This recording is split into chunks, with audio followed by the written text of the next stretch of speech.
to galacticconnection.com, one of the most popular blogs on the World Wide Web today for alternative news. Stay tuned for the latest information on our world shift from enslavement to galactic involvement, as well as current intel on any blockages impeding us from our sovereign birthright.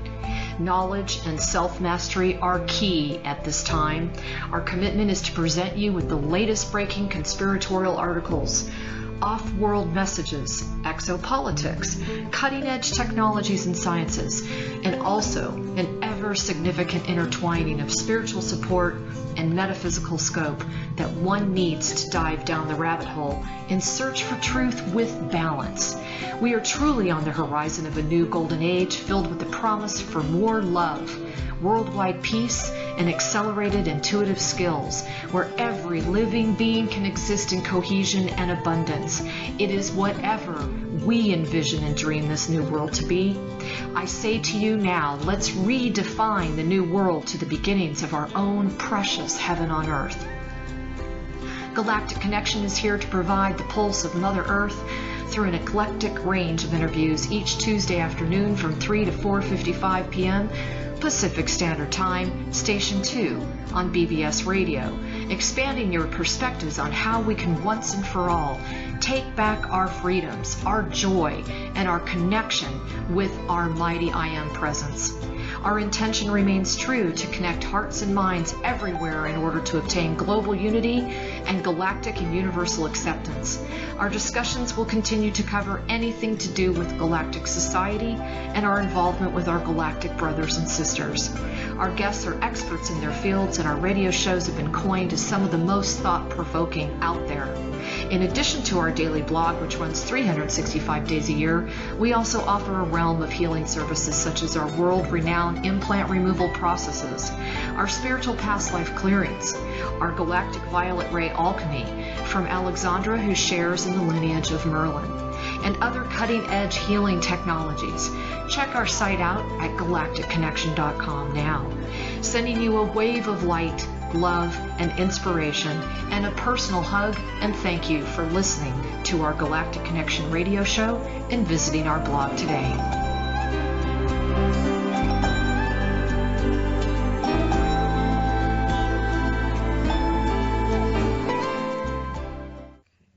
Hey everybody, this is Alexandra Metters of galacticconnection.com, and I just wanted to add a personal recording before John Rappaport comes on and just give you a couple of FYIs. I don't know if you guys have been noticing this, but for me it's become very apparent that we are truly in an accelerated state of manifestation. And that manifestation can either be good, bad, or ugly, as they say. I noticed that when I really, really want something badly, it's happening. When I put my focus and direction in an area, it's happening, and I mean quickly. And I got to think about, is that just me? I started talking to other friends of mine, light workers, etc., and people are all starting to notice this. Now, what I'm finding is that for those that maybe they just haven't done as much soul searching or maybe as much healing of the wounded part of yourself or what have you, I think what they're finding is that their lives are just out of control. Things are happening to them that are absolutely crazy. Everything from their car falling apart, to their relationships falling apart, to feeling very depressed, I mean, just all kinds of bizarre things going on. And I just wanted to kind of remind everybody that we are really getting to that line in the sand where we're being called forth. Now remember, if you're listening to this recording, then you are obviously one of the more enlightened ones because you're listening to an alternative news broadcast, okay? And you're talking to someone like myself who's bringing forth anything to do with outside the general mainstream news. So it is our responsibility to remember that we are here to bring forth the new earth that we want. And the energies are really supporting us now. So that belief system of, I don't have enough money, or I don't have enough support, or I don't have the relationship I want, or whatever it is that you're just not feeling fulfilled about, it's important for you to go within and say, you know what, I just got to get rid of that belief system. It's no longer serving me. As one of my master teachers taught me, when that thought comes into your head, just pop yourself right here on the third eye and send that thought away. Just literally send it away. Just thank it. Say, I no longer am gaining any benefits from that. And this may take some training, but I've just been running into this with quite a few of the clients. When I make personalized remedies and oils, one of the parts of doing that is I automatically provide a phone review with the individual. And a lot of times I receive a lot of information and readings from guidance while I'm doing it. And I'm seeing that as a common denominator amongst a lot of us, that we're up against over and over again this wall of some sort of belief system. It could be anything. It could be like, I'm really good at gardening, but I don't do well in business. And I'm just challenging everybody out there to really think about your thought and belief systems, because even those are archaic, right? Those core systems that we've held on to that create our identity, create us into what we think we are and what we think we know we are, that kind of thing, those are really getting hit hard right now. And that's pretty normal. Allow this process to unfold, because it's doing nothing but purifying you and allowing you to just start all over again. It's important for us to have the freedom to create a whole new foundation for ourselves, and that does entail our ego and our belief systems. So I really wanted to pass that on, because I just kept running into that a lot last week with my clients' calls. The other thing, as you all know, we do this major implant removal process. We've done thousands upon thousands across the world. We've become very, very well known for it. And despite all of the special encodements that Jerry and I provide, as well as the alchemy and just the different things that we provide, we're very dedicated to the healers and practitioners, because we really feel like it's a pass it on kind of thing. And one of the things I really want to put out there is to remind all of you, please, please, please, the healers of the world, we must unite. We must. And what I mean by that is just unite on the position of professionalism and supporting one another and seeing the good and the good intentions. And that means those that are good intended, okay? I just really feel it's important to remind all of us that we're in this together, and what they're going to get from our implant removal service is going to be uniquely different than another healing experience. And everything is all good. It's all part of people's path. I have some people write in and they'll say, oh, I went to this person and I didn't feel anything. And, it was just a total drag because I was really disappointed.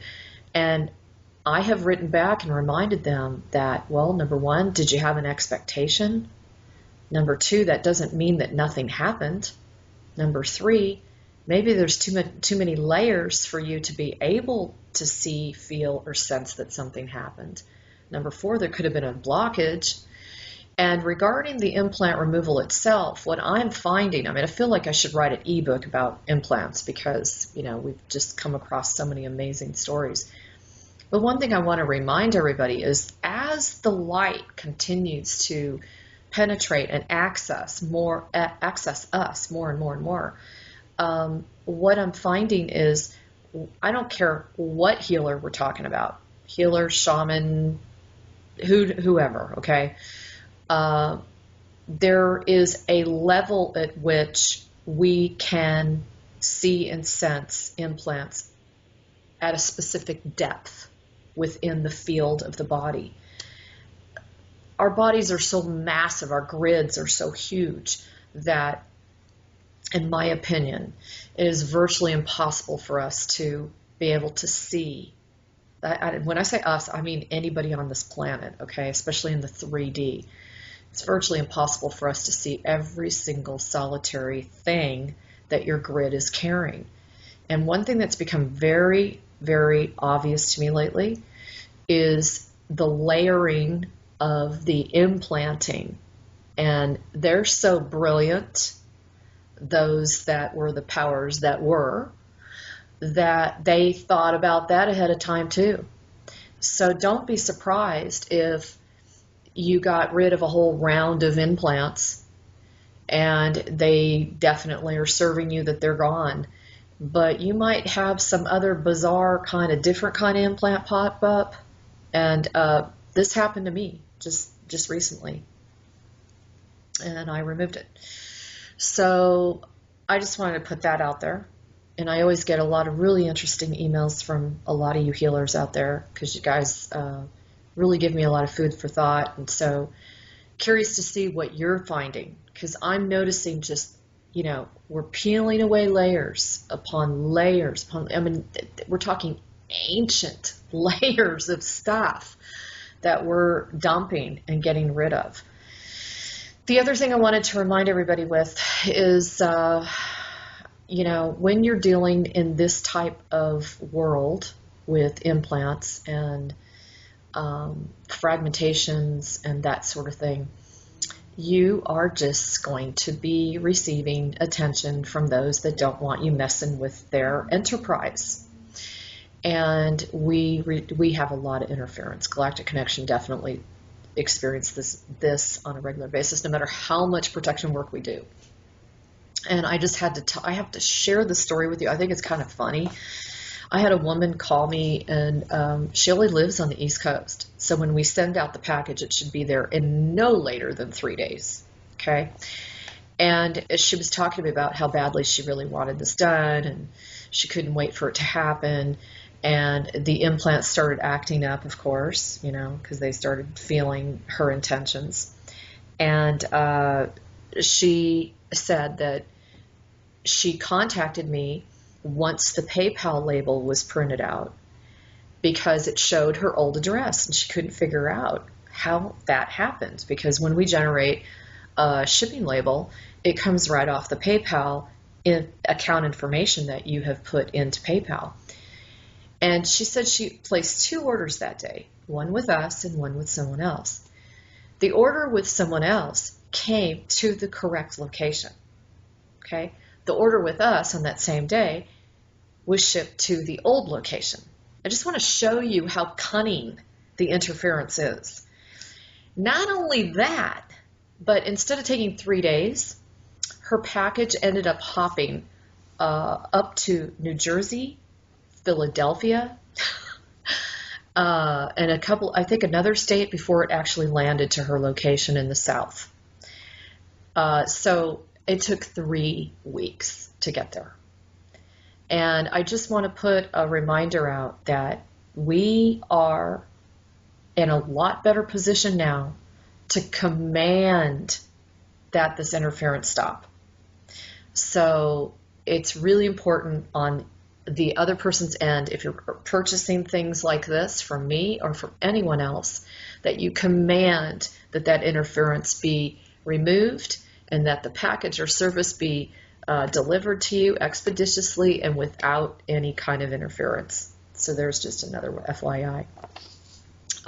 There's all kinds of really cool stuff being delivered right now with Benjamin Fulford and a few others. You have Veterans Today, which writes just some excellent articles. And the truth of the matter is, I'm really watching the old ways, the old cabal. It's starting to really crack. I mean, these cracks are getting really big. to the point where even the Saudis are now possibly kind of changing positions. The Israelis, or I should say Netanyahu and his group, are really starting to feel the effects of exposure. Bush and his clan, and the bankers and the Rothschilds. I mean, there's just so much stuff coming out. Nothing can be hidden any longer. And I just want to remind people that at this hour, I think we're doing a lot better emotionally. But I think where we're still feeling a bit stuck is we just keep comparing, hey, I see that person and they have those skills and they're doing something I want to do, and therefore there's a feeling within me if I see that I'm less than, or I'm screwing up somewhere, or I failed in some area, or there's a frustration because I can't somehow quite reach, what I came here to do. And I just want to say to you that this is all a journey, and there are many of you out there that are doing so much more than you recognize. And your work on the inner plane is invaluable. The fact that I reminded a woman this week, when you're walking, when she was walking into environments, she was such a bright light that she was literally changing them immediately, changing them vibrationally immediately. And she confirmed that, yes, indeed, they tell her a lot that, she just brings this incredible joy to their life. Don't discount this kind of stuff. These are some of the reasons why you're here. These are some of the missions. We can't all be the same, and we can't all be here doing exactly the same thing, nor do we want to, right? We don't want to all be the same. We all have amazingly different assets and traits in which to bring forth. And so I just want to remind each and every one of you, whether it's going to a job where it's in the 3D and you're frustrated because you're super enlightened and you're really spiritual and you're in a place where people really aren't operating in that kind of ilk, don't forget that that's probably a mission. You probably signed on for a contract to be there, either to bring more light, to increase the vibration, to expose something that has gone bad, to bring down something that's not serving the majority of the people there, depending on your personality and the level of which you're being involved.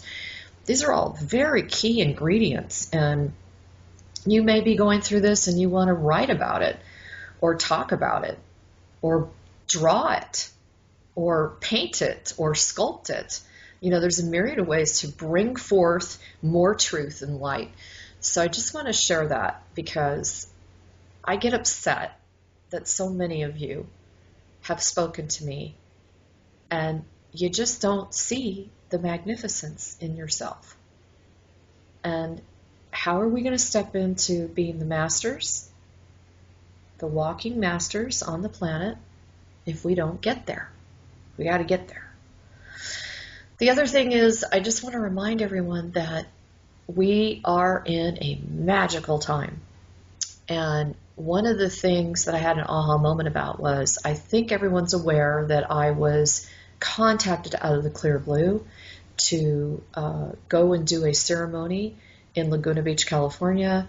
And my responsibility was, quote, I'm using the word responsibility so 3D, but anyway, my responsibility was to go and anchor the birth of the new earth. And I thought, wow, what an honor. This is incredible that I've been called forth to do this. And I ended up doing it even on my birthday. Well, what I didn't realize was how significant of a day that was. I have been, as you all know, pretty busy and a lot of irons in the fire, and we're working on a lot of stuff. But I just wanted to share with everyone, I was blown away by the things that were going on in the month of September and October. But just here's a few things I ran into. Okay, you had the Rosh Hashanah and supposedly the creation of Adam and Eve. Okay, now this goes back to the date of September 13th, which just, I've never shared this probably before, but I was born on the 12th and my dad was born on the 13th. And as you all know, he was a very special man for me, really truly someone who helped me get where I am today. And there are so many dates and times wrapped around the month of September all the way through the 23rd. And something very major in my life happened on the 23rd as well. So I can feel it. But I just wanted to share that the 12th and the 13th was the eclipse with the new moon in Virgo. And I just happen to be Virgo.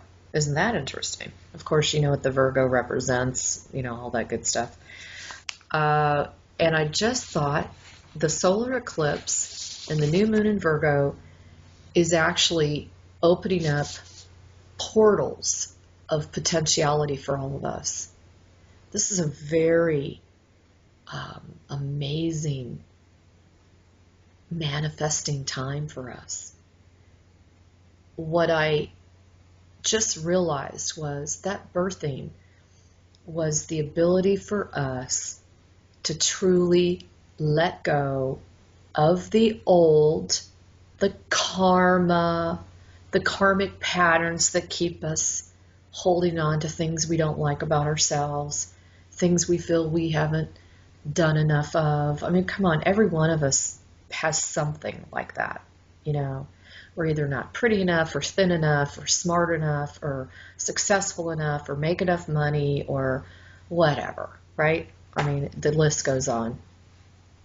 And so it's just so deep-seated. So I just wanted to share this with you because it kind of blew me away that on the 12th of September, the sun opposed Chiron, which is all about healing the wounds of the inner person, spirit, soul, etc. And it presents itself as the bridge between the past and the future. So there is this huge alchemical force going on of not only bridging, but also transforming and redirecting and recreating a whole new you. So do it, because this is a gift. This is truly a gift. And that's kind of what she showed me when I was in the middle of the ceremony was she held up this beautiful baby and she said, see, here it is, the gift. And I was like, wow. So this is our chance, guys. This is it. We are truly on our way to a magical moment in history. And we're right on the front lines. We're super fully vested and involved. And it is our responsibility now to really hunker down onto the ability to see more clearly, to be really true to ourselves. I think a lot of you are noticing that too.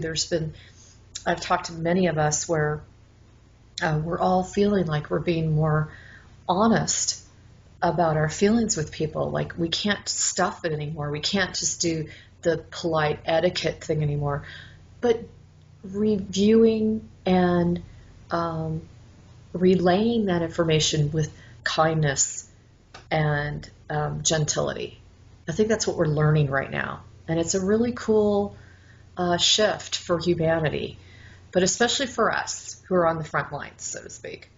I think we're going into completion, getting really complete with the old us, and being really excited, open, being that new baby with those new eyes and seeing all the potential of the new you. Because this is coming, whether you like it or not, so you might as well be on board and be fully vested and bring forth what you want. Also, we're being recalibrated to these higher frequencies. And sometimes this cannot be so easy because we're all having like really weird sleep patterns. I think that's one of the comments I hear a lot of. We're all having a lot of frontal headaches. with the expansion of our brains, with the I keep getting there's a new acclimation of synapses, neurotransmissions, that kind of thing. A lot of that kind of work's being done on all of us, and we're getting downloaded supposedly, cosmically. We're receiving a lot of that. Now, why is that? Because we are multidimensional beings who have actually believed that we were singularly dimensional in this 3D reality before we were enlightened. And now we're not just talking about, oh yeah, I'm a multidimensional being. We're now really starting to experience stuff multidimensionally, way out there. And we're really starting to feel things and have to connect those dots. There's that separation is no longer applicable, that perception that we've had. So it's causing us to have to adjust the way we think about things and expand the way we think about it when we get hurt, when we get misunderstood. All of this month and September has been about the wounded inner child and the wounds that we've carried from many, many lifetimes. So do yourself a favor and allow this to just fall away. As I've said before with many people, the entire healing process is no longer based on, oh, I got to feel that pain to really understand it. No, that's not true. You can just release that pain and let it go and surrender it, and you don't ever have to experience it again. And it's so much easier now to do that. So I just really felt strongly that I wanted to remind everybody that we've gotten through really literally the toughest of years. We've made it through some of the most difficult, intense battles. And I have heard from at least 3 or 4 different people in the last week who do a lot of light warrior work that they have definitely noticed a decrease of the very dark warlike beings on the astral plane and in the other dimensions. They have all said that without even knowing each other. So that's a good sign, guys, okay? Because we've all heard that the astral plane is just filled with all kinds of nasty stuff. But the clearing has begun, and we're getting assistance from all over the place. The galactics are helping us. There are so many beings of light that are really helping us, but they can't do it for us. We have to be the ones to create this new earth. We have to be the ones that really get vested, really invest our life and our excitement and our energy and our exuberance into how we want to create this new world. So I'm going to leave you with that. Just want to thank everybody. Again, if you do order the personalized essences and oils from me, just remember, I'm not a robot, right? So it has to be in integrity. I have to be in the right space. I'm literally working, with guidance. The energies have to be right. I mean, there are certain days that I get up and I just don't feel it, okay? So you just need to be patient and recognize that the timing is divine and all is well, and you will receive it at the perfect time, okay? Anyway, that's it for now. If you're interested in the DNA services, drop me a line. You can drop me a line at alexandra@galacticconnection.com. And that's going really, really well. Very impressed with the results from that. And the fact that I'm starting to see a lot of details as to what's been done to us, as far as the chemtrailing and the types of viruses that we're all being exposed to. I mean, things like yellow fever. Hello? What was one that I ran into? Gosh, there's one from ancient times, and I can't remember what it is. But anyway, I even ran into leprosy the other day. I mean, how bizarre is that? So anyway, thanks for putting up with my rambling on. Stay tuned. I will be bringing on Jon Rappoport momentarily. And as always, I love you guys with all my heart and soul, and I hope all is well. Hi, everyone. This is Alexandra Metters of GalacticConnection.com, and I am here today to bring forth who I consider to be an honor to interview, by the way, and that would be Jon Rappoport. This recording is pre-recorded for the date of October 27th, 2015. And as many of you know, you've probably followed Jon's work a great deal on the internet for alternative news. Jon is an author of 3 amazing series: The Matrix Revealed, Exit from the Matrix, and Power Outside the Matrix. Wow, that alone is very powerful. He has also written a multitude of articles on politics, health, media, culture, art, and they have shown up in a lot of very high-profile articles, newspapers, magazines, LA Weekly, Spin Magazine, etc. He is also a lecturer and a painter. That's pretty cool, Jon. And he was submitted for a Pulitzer Prize.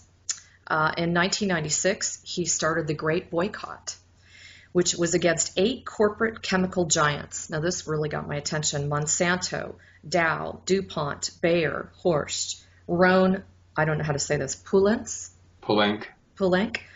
Imperial Chemical Industries, and Ciba Geigy. And the boycott continues to this day. So please, everyone, please welcome Jon. And while you're listening, you may want to tap into his website, which is nomorefakenews.com. And I only have an hour with him today, and I had so much stuff for you, Jon. But the first thing right out the gate is there is just an immense amount of news coming out where the tide is turning as far as the power struggle. It looks as if the Pentagon and the U.S. military are really stepping up and supposedly defending the U.S. and the citizenry. I'd be really curious to see how you see that through your lens, because you're such an amazing writer and you're always have your finger on the pulse of what's really going on behind closed doors. Well, as we know, there's a tremendous conflict going on now in Syria. Yes. So that's the focal point. We have Correct. The Russians moving in, and we have the Americans whose policy, official government policy, is so muddled and confused that most of the time they don't seem to even know what they're talking about, because ISIS was a synthetic creation, really, armed, helped, assisted, funded through U.S. money as well as other monies. And then you have groups like Al-Qaeda and other so-called terrorist groups. And then you have the good rebels, in heavy quotes, that are fighting against President Assad in Syria. And so the U.S. is now trying to devise a scheme to discredit Russia, to move it out of Syria, to essentially destabilize Syria. I mean, these are the efforts. Successfully done. Yes, absolutely. You know? So what we're seeing in Middle East and parts of North Africa are tremendous efforts to destabilize these countries and to make them over eventually in a globalist image of a region. Yes, this region is now called and it's basically under the control of this multinational government and so forth and so on. This is the globalist push. It's been around for a long time. And the whole idea is to eliminate the sovereignty of nations, to erase the concept of the individual as existing at all, and to install a global management system for the entire planet, somewhat along the lines of the European Union, which would put all nations' independence and sovereignty on the shelf and create a de facto global government. So what we're looking at in this microcosm of the conflict between Russia and the United States government right now is who's on whose side, who's going where. Russia and China have been two of the major holdouts, you might say, in the globalist scheme of things. They're not entirely holdouts by any means, but if you're looking for major powers that are reluctant, shall we say, to join in the globalist march, those are two that you would definitely look toward. And so elite globalists are doing everything in their power to reshape those major powers, to bring them into the club, so to speak, to show them that they need to be part of this international framework. And if they're not, it's going to be big trouble for them down the road. So that's kind of an overview of what's going on here at that political level. I was going to ask you, how do you see BRICS fitting into all this, considering two of the top nations of BRICS are China and Russia? And there's been a lot of controversy, so to speak, that, China supposedly had the stock market plummet. Russia's had quite a few issues with, obviously, the Ukraine situation, monetary situation, et cetera. Do you see that playing any kind of role in how long Russia can actually, show their muscles in Syria to really get the job done? I think we should rather look at just Russia and China as opposed to the BRICS, because the BRICS without Russia and China really don't amount to anything. So this apparent coalition is not really powerful as an all-embracing entity. It's Russia and it's China, and that's what's happening. And yes, there's a monetary currency war going on, so on and so forth, although the U.S. dollar is not as weak as a lot of people want to say it is, because it is still has a tremendously long history and tradition of being the oil reserve currency and the major currency of the planet, and it just doesn't disappear overnight. This is not something that we're going to wake up on, next Tuesday and all of a sudden, we're all on some kind of, electronic planetary money system. It's not going to happen like that. Although I must say, we're already, to a large extent, on an electronic money system. Credit cards, bank accounts, transfers of huge amounts of money between banks and so forth. It goes on all the time. Stock market and other investment market processes, they're all on electronic. That's all digital. That's all happening now. So already we're seeing a gigantic revolution toward a cashless society, in the sense that fewer and fewer people are walking around with a lot of paper money in their pockets, aside from drug traffickers. So it's already going on. The question is, who's going to run it? And nobody has overthrown the Federal Reserve yet. The Federal Reserve is still a major, major power, as well as other banks like Goldman Sachs, in determining, the future of money and what's going to happen to it on the planet. Well, I'm sure you've read that there's a radical shift supposedly on the Federal Reserve website, and that it's not federalreserve.org anymore, it's federalreserve.com. When you go up there, all it talks about is the board for the Federal Reserve, and that there's supposedly been a radical shift because the Chinese took over the payment system and moved off of the SWIFT system. Do you know anything about that? Well, I've heard stories about this. I wouldn't be prepared to say, oh, yes, we have already seen a revolution inside the core of the Federal Reserve System, and it's all different now, and China is taking over, et cetera, et cetera. I would have to see a lot more evidence before I'd be willing to say that that's actually happening. There are always efforts in this direction, because a lot of countries are chafing under the idea that they have to deal in the U.S. dollar. They don't like it. They haven't liked it for a long time. So there are always efforts to do things and change it and so forth and so on. And pressures are applied, but then counter pressures. The Chinese can say to the United States, you know, we're holding a tremendous amount of bonds. We're holding U.S. debt. And if we start to liquidate too much of that or try to, horrendous things can happen. At which point the Federal Reserve comes back and says, yes, but do you really think that you, China, are going to be outside the orbit of all those effects that are going to cascade down, and it's just going to be the U.S. that has major serious problems? I mean, people have to understand that part of the globalist takeover of the planet is making so many processes interdependent that you can't unentangle them with anything like the current system that we have. Some A falls, B falls. This domino goes down, that domino goes down.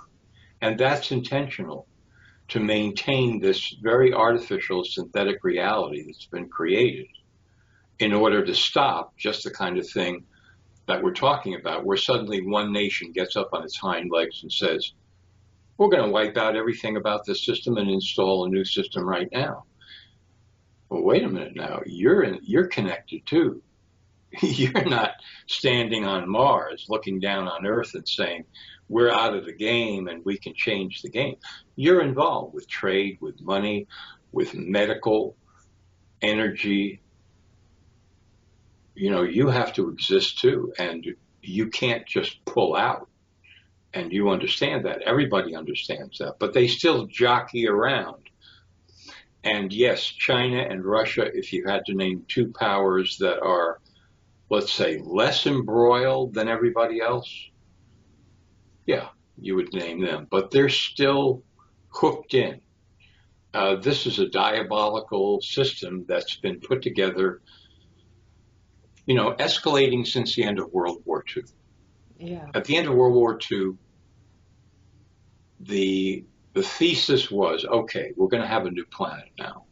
And this new planet is going to be based on mega corporations that owe no allegiance to any country and banks. That's the way this world is going to function. The mega corporations are going to be the leading edge into areas of the world where there are vast resources, fertile land, cheap labor, as a way of an economic takeover. And they will be supported by intelligence agencies and military and so forth and so on. But the real takeover is going to be economic. That's what's going to happen now that that war is over, and we are now going to build in that direction. And these corporations are all going to be linked together, the biggest of them. People sitting on each other's boards. Banks are going to get involved, of course. Banks are going to have part ownership of these corporations through investments and so on. We're going to build this mega colossus, you see, that will be so huge that nobody would even think of trying to really overthrow it because, as I said, so many dominoes would go down at the same time. Now, I'm not one of those people who feels like nothing can be done, but at the same time, I urge people to understand the interdependent construction of this whole thing. You know, it's not like you can pull out one pin and then stand back and say, okay, now I'll pull out another one and so on. There are ripple effects all over the place that happen when you try to, you know, shake the foundations. These people, the Rockefeller-type globalists, are smart people. They knew what they were building. And all these trade deals that have happened since 1945, which, by the way, was when the World Trade Organization, the kernel of it was formed, it was in 1945. That's when the negotiations really began. They were called GATT, and eventually they ended up in the 1990s being the World Trade Organization. All of this was laying the foundation for mega corporations and financing institutions to roam the planet like predators, take everything they wanted, go in, go out at their will, put their money in, pull it out, no problem, and at the same time be free from tariffs, because that was the main obstacle. For example, a textile firm in Japan in the 1970s decides to export textiles to the United States. And the tariffs have been reduced and reduced and reduced in the United States so that these goods can get into America without paying any extra fees or whatever you want to call them, taxes. They're actually called tariffs. What happens? Textile industry in America is just leveled, destroyed. But none of those textile companies are really the mega colossus corporations. So the globalists don't care. Who cares? Doesn't matter. So this has been NAFTA, CAFTA, GATT, the World Trade Organization, the TPP, which is the latest trade treaty coming to fruition. I was going to ask you about next. Yeah. They're all part of the same framework, which is to liberate corporations from any responsibility whatsoever so that they can plunder the planet and make enormous profits from it. I noticed, John, they just passed something on the 5th of October, supposedly approving the moving forward of the agreement, the TPP. Yeah, program. That's right. The 12 nations that are responsible for 40% of the global GDP assets, so this is gigantic, have now all agreed on the wording of the treaty. And wasn't that leaked? Well, that wasn't leaked, but some of the material that's in the treaty was leaked, the intellectual property section and so forth, because up until then, total secrecy. I mean, if you were a congressman, you had to go downstairs in the building into a sealed room where you would only be able to read notes and partial summaries and provisional chapters. And then when you came out of the room, you were forbidden under federal law to discuss it with anybody, to mention what you had read, not to the press, not to the public, nobody, right? And this is still in effect. I mean, this is just total insanity. So when this was made known, let's call it 18 months ago or so, people began to say, wait a minute, what's in this thing? And Obama has just been sitting there saying, don't worry, everything's going to be fine. It's not a problem. The treaty's a good treaty. And now the Congress has to vote on it, which could be coming up as early as December or the beginning of next year, as to whether or not to ratify the treaty, at which point Obama will sign it. So this is, what we're dealing with here. We're dealing with extreme secrecy and planning to have these mega corporations like Monsanto, like Dow, like DuPont, roam the world and do whatever they want, basically, and make as much money as they want. But I want to point out one thing, and this is where there is, in a sense, a real glint of light here. Good. And this is the strangeness of the whole thing. And this is what I think some people who see, hope coming in and radical changes and so forth, they should look at this, because this is hard stuff, Good. There is an internal contradiction in the whole globalist scheme to take over the planet. And here's where it happens. The rich are getting richer and the poor are getting poorer. Everywhere. Yeah, very true. What this means is that these mega corporations, which are, as I said, the leading edge in taking over the planet, are losing their consumer base globally.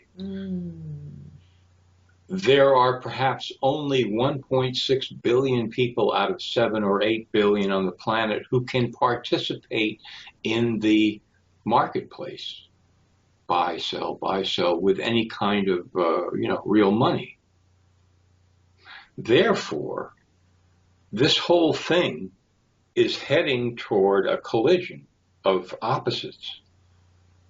On the one hand, the globalists are saying to themselves, oh, this is going wonderfully, we're taking over the planet, all these corporations are just, going to mangle everybody, and the banks are going to control the whole money system, and we're in charge.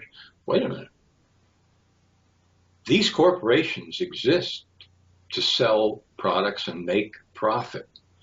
And if their consumer base begins to collapse, they're going to, and they're already beginning to see this, they're saying, what's going on here? Why is this happening?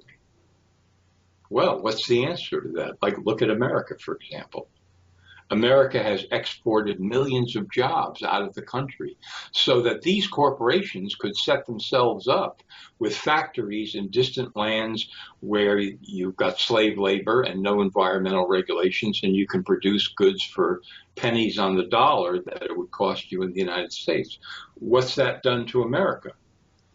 It's crippled and half destroyed the economy of America, which means less people in America can buy stuff. And John, even the stuff they can buy, like, cell phone service that they have to have to function maybe with their job, or, they have to purchase, here would be San Diego Gas and Electric, for that kind of thing. Even that is precariously being threatened, first of all, by the release of free energy, but secondly, these people that you're talking about, which is the majority of those that the poor are becoming poorer, they're not able to pay their bills on time, which is also a cost. So how are they going to buy the stuff that these corporations are making? So now the corporations turn around and they look at these elite globalists and they say, wait a minute, we thought this was going to be a utopia for us, a criminal utopia. But now we see that the very things that you're enabling us to do are destroying our consumer base in industrialized countries, which are losing jobs by the millions that are going into all sorts of distant lands. And so people can't buy our stuff. So hold on a minute, see. So what I think is beginning to happen here, and I'm not certainly playing up any of these mega corporations as, quote, the good guys, but nevertheless, they're beginning to see the light. They're beginning to see that they've been betrayed all along, because this, to any intelligent analyst 15, 20 years ago, was quite obvious as to what was happening here, about the consumer base shrinking and these mega corporations going begging to find enough consumers to buy their stuff. In fact, I'm going to say 20 years ago now, it was revealed that these industrial mega corporations, their assembly lines were only operating at half mast. They could produce at least twice as much as what they were producing. And that's as of 20 years ago, and the situation was better. Why? Because there weren't enough consumers to buy the stuff they could make. These corporations could do 2, 3, 4 times as much output of their products as they're doing now. But they can't, because there's not enough people to buy them. So some of these CEOs and movers and shakers inside these corporations are beginning to realize the handwriting on the wall, that you can't destroy and destroy and destroy and destroy and expect to sell. It doesn't work that way. Yeah. And they're beginning to wake up and see that they've been betrayed in this whole operation, that globalism is really an agenda that goes far beyond mega corporations. It has to do with mind control, extreme brainwashing on a planetary level, medical destruction by the medical cartel, making slaves essentially of the entire global population, depopulation. All of that agenda is far above anything that the mega corporations are involved in. And they're beginning to see, wait a minute, we're pawns in this game. We thought we were the kings and the queens, but we're just the pawns, and we don't like that. Yeah, and I say to many people, it's really more about destroying our DNA. That's what everything ultimately gets to. Sure. You know. I mean, I've done an awful lot of research on the effects of the medical cartel, which I call it the medical cartel because it is, on human life on the planet. And we're not just talking about what they like to call adverse effects of these drugs. These drugs change the operating systems of the body. Exactly. The endocrine outputs and levels, neurological synaptic functions of the brain, blood supply, organ function, also brain circuitry, which I think is a really big one. Yes. It puts brain circuits to sleep, for example. That is one major effect of the pharmaceutical industry. Yeah. So that people are operating on just a tiny fraction of what they would be and actually were, so, if they were alive long enough, decades ago, because the drugs are literally putting the brain to sleep. And some people are feeling the effects of that, and they don't know why. Well, that's one reason why. And that's one reason why the natural health revolution has exploded planet-wide, because more people are, even if they don't understand the details and they can't articulate them, instinctively they know something bad is going on, and they have to take responsibility for their own bodies and their own health and their own mental, cognition by seeking another way, and they are. And this is one of the major positive factors that's happening on the planet now. I think so too. And when you and I talked off air, one of the things we had discussed, we were on the same page with, is trying to see the glass half full through perhaps a spiritual lens. And I've looked at Syria, which, as you know, 250,000 people have already been killed. Something like, they're up to 11 million have been dislodged from their home. 4 million are running for their lives to other countries for safety. And I thought to myself, I always look at the macrocosm versus the microcosm, and I thought, what is this really representing, maybe on a more metaphysical level? And it just seems to me that this will ultimately unify the Mideastern countries, which the Cabal, the ISIS, the Al-Qaeda had all worked so diligently to try to fractionalize. What do you think? There is that possibility, because when things get bad enough, people begin to drop their pretensions and their age-old rivalries and their conflicts, because they see the handwriting on the wall. Right.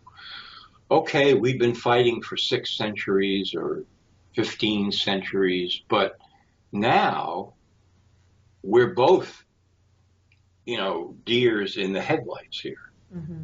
And we're getting run over. So do we want to just stand there and scream at each other as we both go down, the tubes into destruction? Or do we want to solidify some kind of relationship and understand what the problem really is, which takes it to a metaphysical level immediately? Because,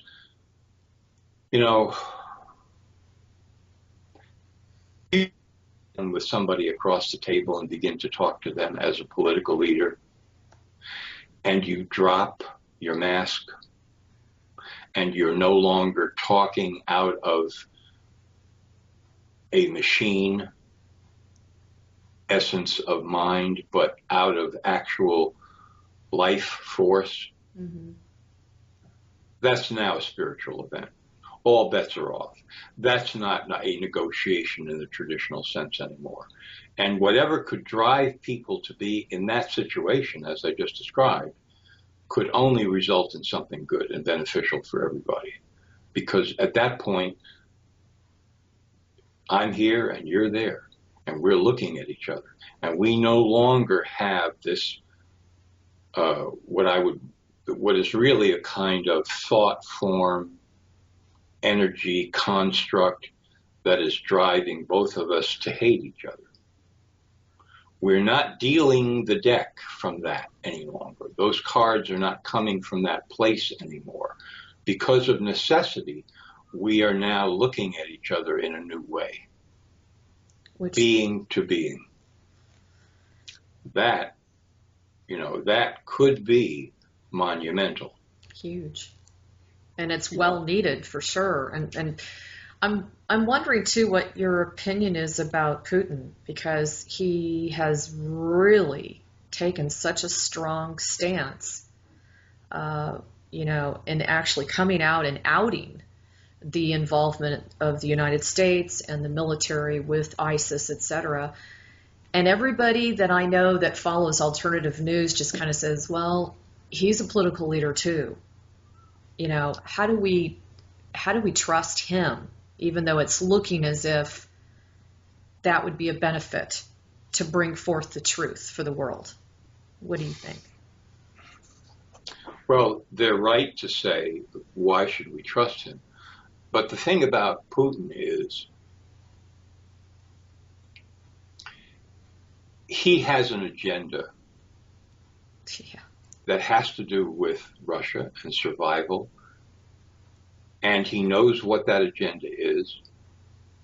And he is forthright and direct enough to lay it on the table. Not to say, no, what I'm really seeking is the, cosmic blah, blah, blah of all, he's not presenting himself as a messiah, the way Obama did, right. And the way Obama was constructed to be that figure for that moment in time that people would rally around, thinking that they had found the leader they were finally looking for, who was going to take everybody to another level. I'm sorry, but that was a con. That was a con from the beginning. That was a scam. That was an operation, really, in the sense of a intelligence operation, covert op of large proportion. Putin, on the other hand, is not dealing from that deck. So therefore, he can be approached directly if you know what it is that he wants. And you're willing to discuss it with him face to face. Now, that isn't, what I would call the ultimate step for humankind, but it's a major step in the right direction. Sure, especially for a politician. Yeah. So, for example, you say to Putin, okay, here, I know you want higher oil prices, right? Because you're an oil-based economy. You're selling huge amounts of oil, and you're really hurting because the price of oil has been kept low. That's all artificial, just like money, it's worth this, it's worth that. It's the same kind of a deal. This has nothing to do with reality. It's all manipulation. Okay, so you want a higher price for oil, right? He says, absolutely, of course. Now you have something to talk about. What can we do together to make that happen for you, while at the same time not crippling everybody else with prices that are so high that everything grinds to a halt? So because we're talking about oil, a lot of people will say, well, what about the suppressed, energy technologies that exist? I'm well aware of that, but we're talking politicians here, so we have to be talking on their level. He wants respect for Russia, respect for himself, and he also wants a certain amount of stability in his area of the world geographically. He doesn't want all crazy fighting and revolutions.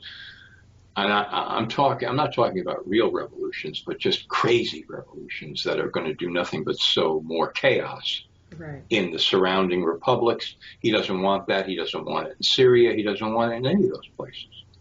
That's something you can talk to the man about, and he's going to be forthright if he thinks you're forthright. So he's approachable is what I would say. Okay? He is approachable by someone who's intelligent and who's not trying to lie all the time. you can sit down with that guy and you can talk.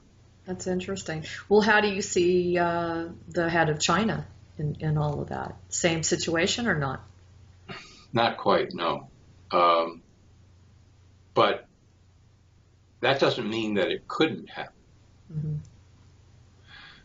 You know, if it could happen with Russia, that would be a big step toward making it happen with China, put it that way. The Chinese long ago made up their minds that America was a hostile force and that by any and all means it should be minimized in terms of its power. And it's been following that course through exceedingly clever means on many different fronts. All that machinery is in progress. But at the same time, trade partners, lots of goods flow back and forth, all sorts of things are happening in that respect. And China's economy, beyond the pretense, has some very serious heavy weaknesses that the leaders are aware of and they want to remedy. So they can be approached on that vector, right? There are ways to talk to these people, okay? But you have to understand who they are and what they want instead of either pushing American empire over the entire planet or globalist control of the entire world. If you're talking plain down to earth terms, you know, it would be like in the neighborhood if there was an empty lot and kids wanted to play on it and parents began to get in an argument about that and whether they should and when they could and whose lot is it and what's going to happen if somebody gets hurt and blah, blah, blah. And the whole thing can get blown up to the point where nobody can figure out what's going on. And everybody's now got, you know, anger, hostility, resentment, agendas, and looking at everybody else as paranoid would. Or you can try to disable that and say, okay, let's get down to the basics here. Whose lot is this? Who owns it? Is it one of you in the neighborhood? Is it the city? Is it some insurance company or a bank? Or what are we going to do here? You know, we want to figure this out. And some people are going to come forward and actually be the kind of people you can talk to. Once you start that process, other people begin to wake up. Not all at once, but they begin to wake up. And I think that a political leader in America could operate in those terms with these giants. That would be rolling back some of the globalism that we see happening in the world. It would be a good first step. Big time. So do you have any suggestions for the audience on how they should filter the information that they're reading each day? From the standpoint, you know, I'm always suggesting that they try to be an observer, don't get too attached to the information, you know, don't get polarized because so much of the information out there can be very polarized. But going beyond that, are there any suggestions that you could provide as far as what to look for in an article that is either like a red flag or you know, how to filter the information and so on, so forth? Well, I come from a place as a reporter for 30 years, automatically assuming that major media are themselves a red flag, by the way. You know, so that's the first red flag. Am I reading the New York Times? Okay, that's a red flag in itself, regardless of what article you're reading or who's saying what, you know, because these people are in the business of, okay, here's the way I look at it. It's all about the invention or the creation of reality. Very good. The news is a reality, a concocted reality, basically, Mm-hmm. That's not to say it's all lies all the time, but the motivating force behind it is the invention of a pretended reality, which becomes a real reality if people buy in, if they perceive what they're reading or watching or whatever. And that is the major purpose of major media, is to sell that reality. It's art. It's like a movie. It's like a painting. It's like a stage play. You walk into a theater and you sit down. Every student who's ever studied drama is told right at the beginning that there is this phrase called the suspension of disbelief. This is what the audience experiences in the theater when it's watching a play on stage. It suspends its disbelief in what's happening. For the moment, it believes if the actors are good enough and the play is good enough, you believe in what you're seeing and hearing. Otherwise, you would get up and walk out. So the media are doing the same thing, major media.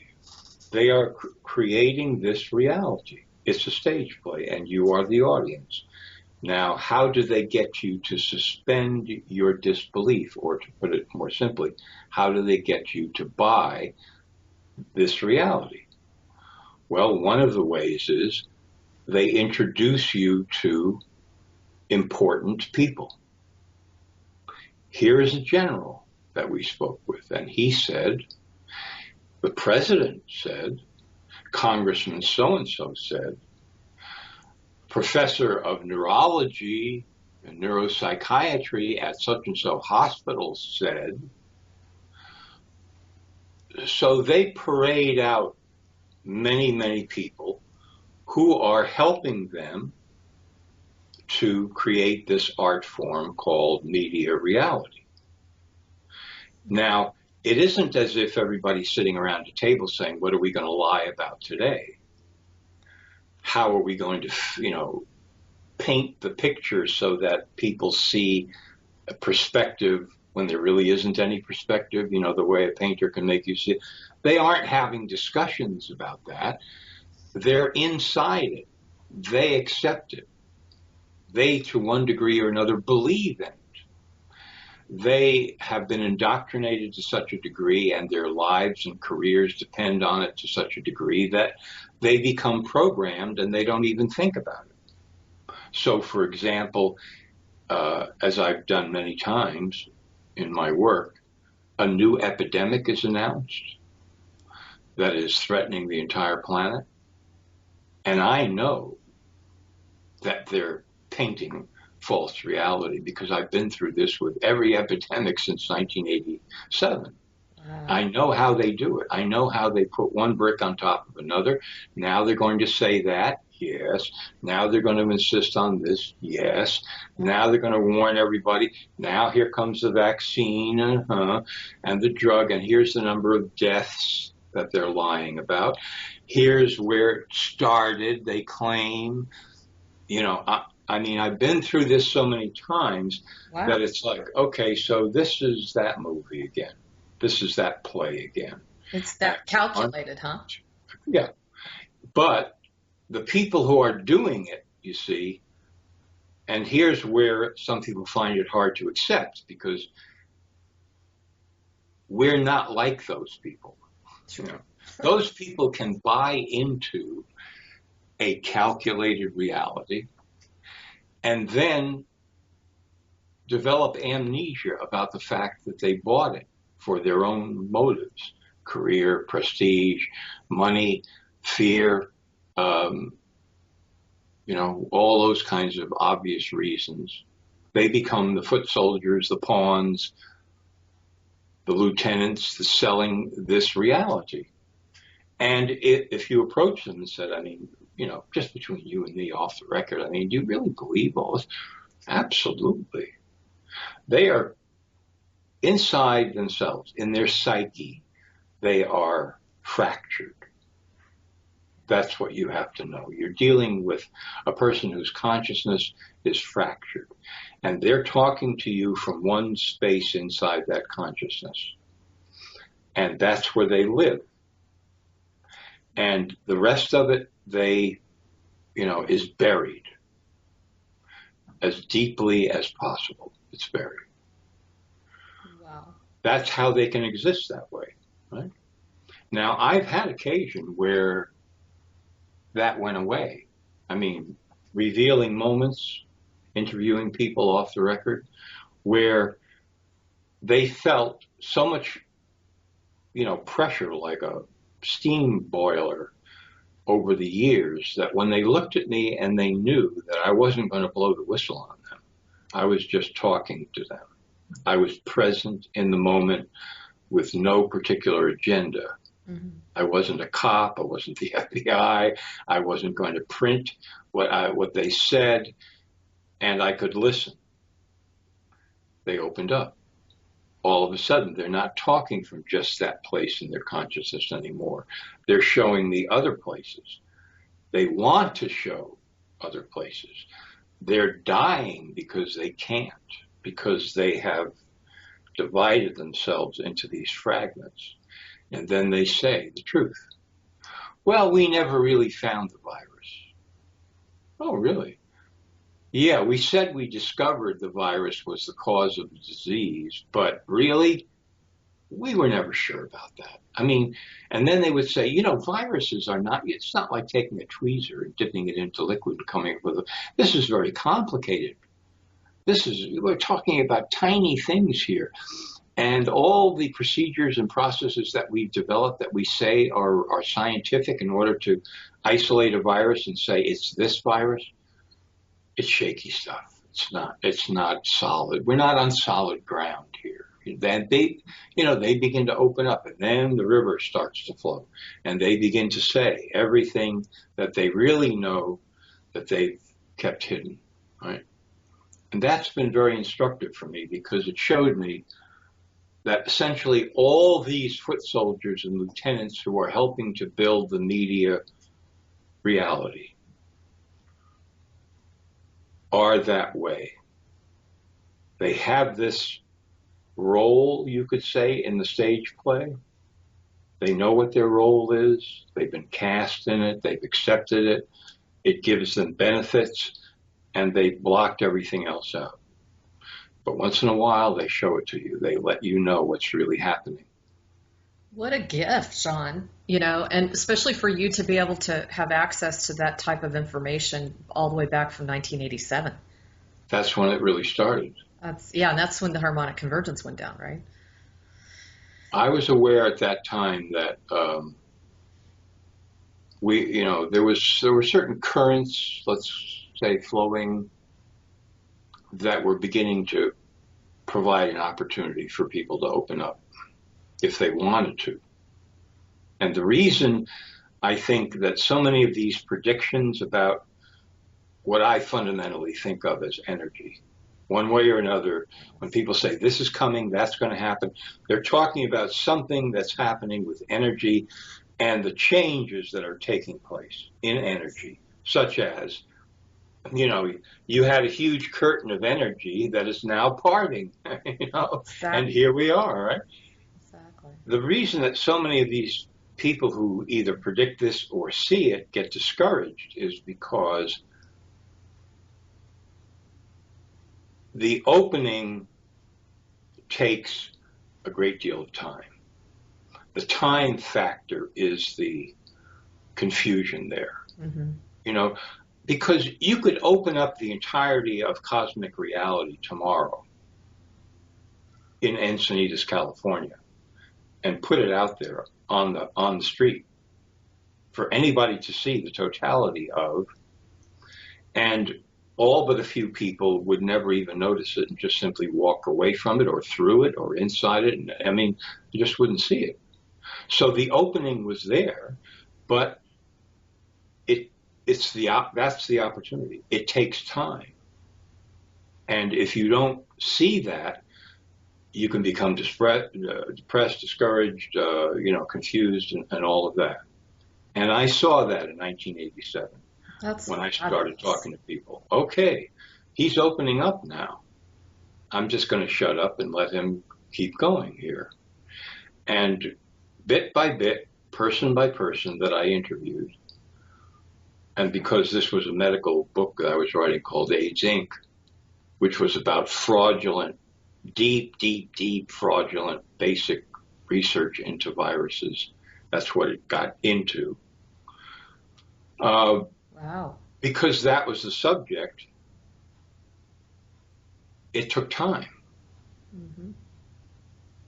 And some people would take one step up with me and 3 steps back.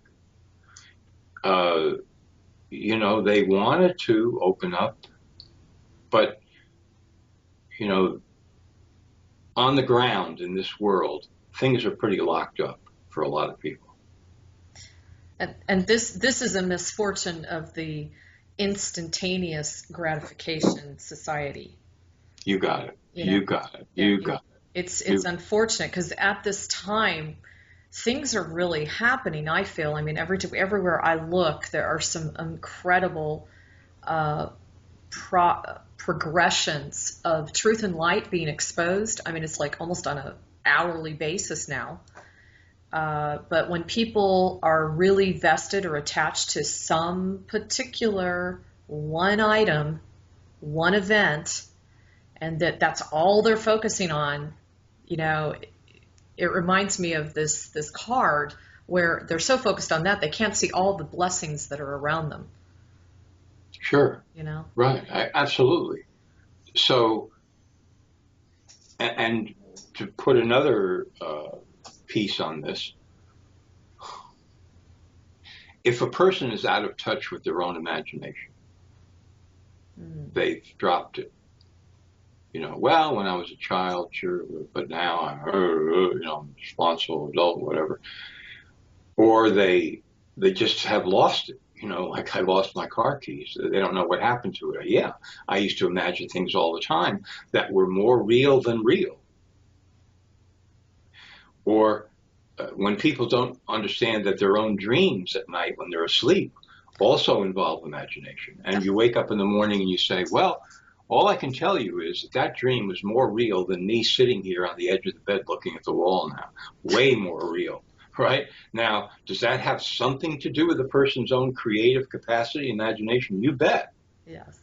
Okay, so when people lose track of that, which is another subject that I write a great deal about and that's involved in my Matrix collections, when they, you know, how to bring that back to the fullest, how to bring back that creative power and that imagination to the fullest. Well, when people lose track of that, then you can give them the entire, you know, here's all of reality on Main Street. I'm going to reveal it all at noon, and they won't see it because part of seeing is having imagination. They're not two distinct and totally separate things. Mm-hmm. Perception is not entirely divorced from imagination. If you took away somebody's imagination, they would go blind completely. Because, you know, sitting here just right now looking out my window and it's a little drizzly and there are the leaves on a vine and the fence and everything, I can tell myself, I'm just looking at what's there. But that isn't really true. My imagination is also working. It's doing something with the colors and whatever and that is making it more vivid and clear. Well, that's happening all the time to people in life. And if they aren't aware of it and they have no connection to their imagination, then they're not going to be able to see behind these false works of art, these false realities that have been created for them. You know, I just have to say something because this was in my notes as well, and that is you were just addressing that the information that's being put out there is something where, you know, you're looking at a piece of art, right? And you were talking about this is a false reality or it's their created reality. But how do you feel about the fact that because we are creators ourselves, are we not basically going right into what they wanted in the first place, which is creating the reality that they're presenting forward that is they claim is created, but it never was created, but actually because we bought into it, we ended up creating it. Absolutely. No question about it. And that's the giant joke, the joke of jokes, is that without, I go to a museum and I look at a painting. Well, I'm not really seeing the painting unless I'm also involved in my imagination with it, which you could say means that I am creating the painting that's already been created there on the wall. If I'm not doing that, then, I'm going to have a very boring, unpleasant experience, and I'm going to walk out and I'm going to say that was nothing. Same with food, same with life, same with everything, But here's where the tide turns. If the person understands what we're talking about here, and they say, okay, so now I'm going to be a conscious artist. I'm going to invent the reality that I most profoundly want. Exactly. Right? If they take that step, right, and then of course they have to decide what is the most profound, reality that I want. What are my most deep desires really? Right. But when they come to that and they say, all right, so now I am an artist of reality. I am going to invent my most profound reality that I want to invent. When that bridge is crossed, when that switch over happens, then that person is now really becoming immune to buying the other realities that are being created for us. It's kind of like, yeah, you can see them more clearly, in fact, now. I mean, that's a bonus. That's what I discovered, because in 1962, when I began to paint based on nothing, really. I mean, I saw an artist in the studio. I looked at what he was doing. I said, I have to do that. Wow. And all of a sudden, a guy I ran into, I'm leaving for the summer. I live in a big studio off of Fifth Avenue in New York. And nobody's taking it. What am I going to do? And I said, well, I have no money, but I could pay you this for it. And he said, it's yours. Here's the key. I'll be back in 2 months. Walked into the studio, paints, brushes, canvas, paper, everything there. So when I started to paint that summer, everything changed for me. My whole life changed. No discernible talent, no background, no training. Teachers would say to my mother, maybe we should take him out of the art class because he really is just not doing anything. And, but all of a sudden, this is what I most profoundly wanted to do. So that was the reality that I created 10, 12, 14 hours a day. I would start painting in the morning and look up outside. It was night out. How did that happen? I would walk out on the street. Everything was different. My friendships were different. My family relationships were different. Everything was different, right? Whole new life. You also touched upon the fact that I think a lot of people really truly feel that what they are and what they do and how they think is separate from this reality that's being presented to them. Yeah. That's right. And yet they're buying it. It's kind of like saying, well, I hate television, but I have 6 televisions in my house. Right. It's a similar kind of a thing. I don't accept this and that, but yet on some level they do. Right. Well, why is that? Well, for one thing, to me, it's because they don't recognize that they themselves are artists of reality, that they have that creative force, that power, imagination, creation. They are creator. Hey, if you can't see that, if you don't want to see that, if you refuse to see that, all of those kinds of things, then you're going to be confronted with all of the art that is being created for you, AKA known as reality. Here it is, right? That's what you're going to be left with. So you can say, I don't accept it, I don't like it, I hate it, whatever you want to say, but you will accept it on some level because the way things are, the way things really are, if you are not creating your own reality, you are accepting the reality that's being invented for you. There's just, that's the way it is. You can try to, tap dance your way around that, but it's not going to work. So that's the way to go. Well, I know you're on a tight schedule today, and we have about 3 minutes till 2 o'clock. Will you give me another time where I can ask you a load of questions that I put together for you? Please, let's do it. Good. Yeah, and sure. I want to thank you, though. And as John says, please remember, we need you to create your reality, not theirs. We really need to be more cognizant of the thoughts that we're choosing. The light is so accelerated right now that we're all in this. I'm finding it too. I'm manifesting things like lickety-split. So we have to be very conscientious about what we're thinking and what we want for this planet, not what they want. Absolutely. So, John, thank you. You're awesome. I think I got turned on to you when I was doing some vaccination research. Right. This is a couple years ago, and I stumbled upon you, and I started blogging you all the time. And, I can't say enough good things about your articles and your articulation and just the fact that you're able to present this stuff, but have that spiritual intertwining, being able to see just some of the grace that comes about from this situation, if we can find that. Sure. Without the spiritual component, it's not even worth trying to make sense out of the whole thing. Absolutely. Right. Thank you so much. This has been a great conversation. Yeah, thank you, John. You take care, and we will talk to you soon. It's a deal. Okay. Take care. Bye. Bye.